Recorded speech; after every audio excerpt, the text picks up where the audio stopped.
whichever way you judge me has absolutely no impact on me because I'm completely stoned. So I have not given this privilege to anybody, that somebody can make me happy, somebody can make me unhappy. Any moment we could be doing something wrong, so we listen to everybody. But what they say will not determine how I am.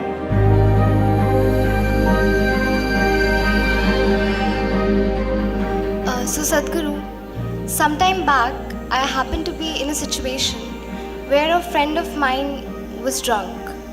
So when she was in the drunk state, she was repeatedly saying that please don't judge me as I'm drinking, please don't judge me.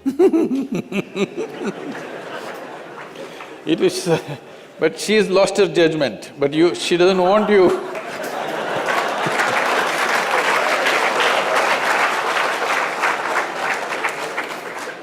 So my question is, whether it is alcohol or not, in life, why are we so apprehensive about being judged by others?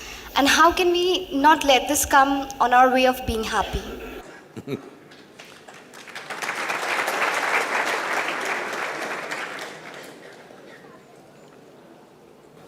Look at me. See, I'm always stoned.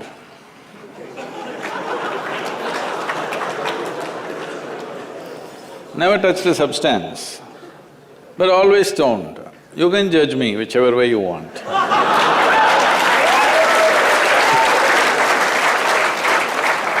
Because one thing is, I'm stoned in such a way that I have not lost my judgment at all. And at the same time, whichever way you judge me has absolutely no impact on me because I'm completely stoned.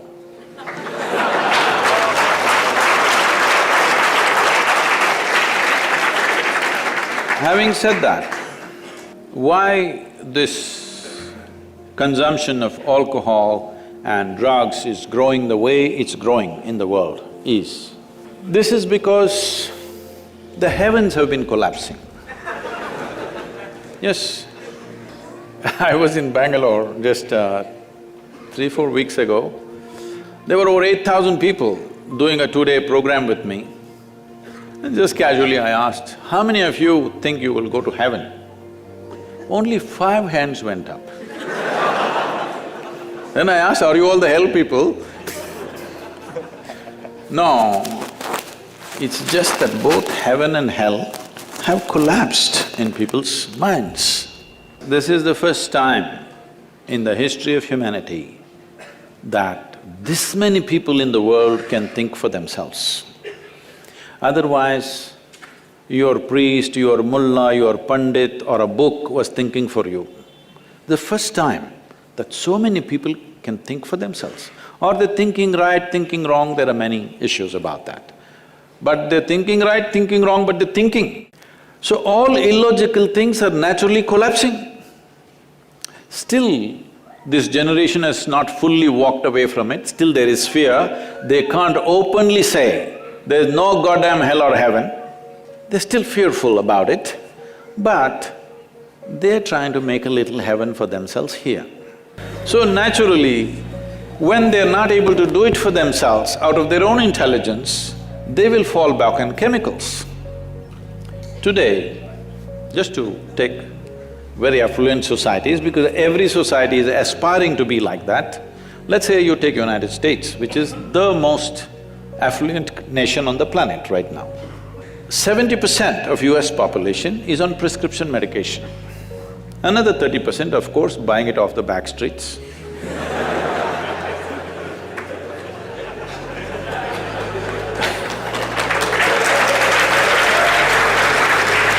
Most affluent nation, obviously affluence is not working. To be healthful, you need chemicals. To be joyful, you need chemicals. To be peaceful, you need chemicals. To be ecstatic, of course, that is ecstasy. So, I'm not even looking at it morally.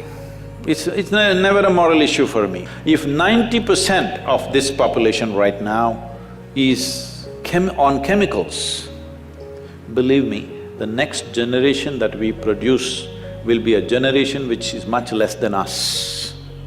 If we produce a next generation less than ourselves, we have committed a crime against humanity. Because the next generation must be at least one step ahead of us, otherwise we've lost it. We've lost the entire process of civilization when we produce a next generation which is actually less than us.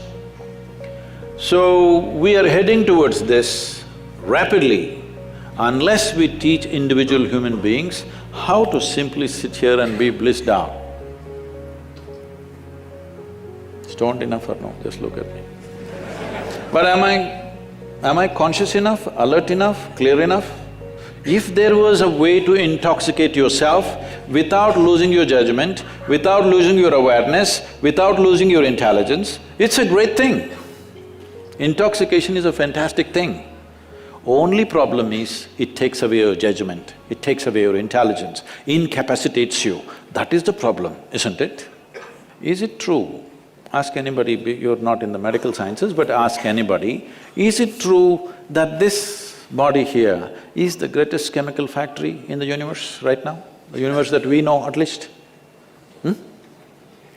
Only problem is you're a lousy manager.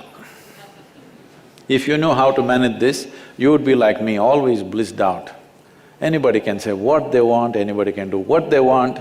This is like this only. Because I have not given this privilege to anybody, that somebody can make me happy, somebody can make me unhappy, somebody can make me miserable. Right now, you are a consequence of other people's opinions. Where do you plan to go like this? Anybody can ruin you. You went outside, somebody told you, Shreya, you are the most wonderful human being we have seen. Then you were floating on that cloud, what number? What number? 9. Oh, in South we do 11. You were floating on cloud whatever number and you came home, people at home told you who you really are. And the cloud will crash. No. It's very important that neither this way or that way, we listen to everybody because we could be doing something wrong. Hello? Any moment we could be doing something wrong, so we listen to everybody. But what they say will not determine how I am. Never, ever.